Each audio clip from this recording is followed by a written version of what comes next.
আজকে বাড়িতে বানিয়ে ফেলেছিলাম কাতলা মাছের মাথা দিয়ে মুড়ি ঘন্ট।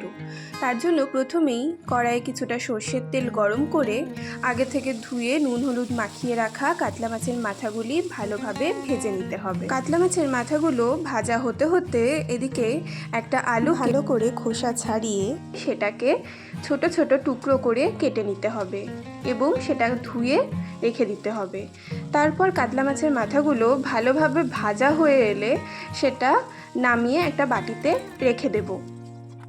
এরপর ওই তেলের সাথেই আরও কিছুটা সর্ষের তেল অ্যাড করে সেখানে আগে থেকে কেটে রাখা আলুগুলো অল্প নুন হলুদ ও সামান্য পরিমাণে চিনি অ্যাড করে আমরা আলুগুলোকে ভালোভাবে লাল করে ভেজে নেব।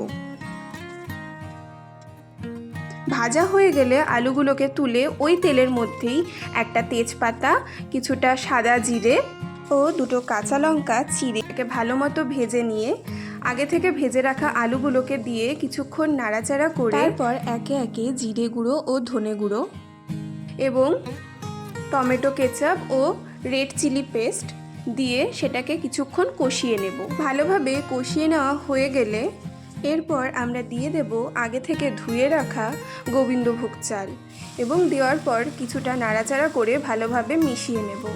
তারপর 2 কাপ পরিমাণ মতো জল মিশিয়ে সেটাকে কিছুটা ফোটানোর জন্য ঢাকা দিয়ে দেব।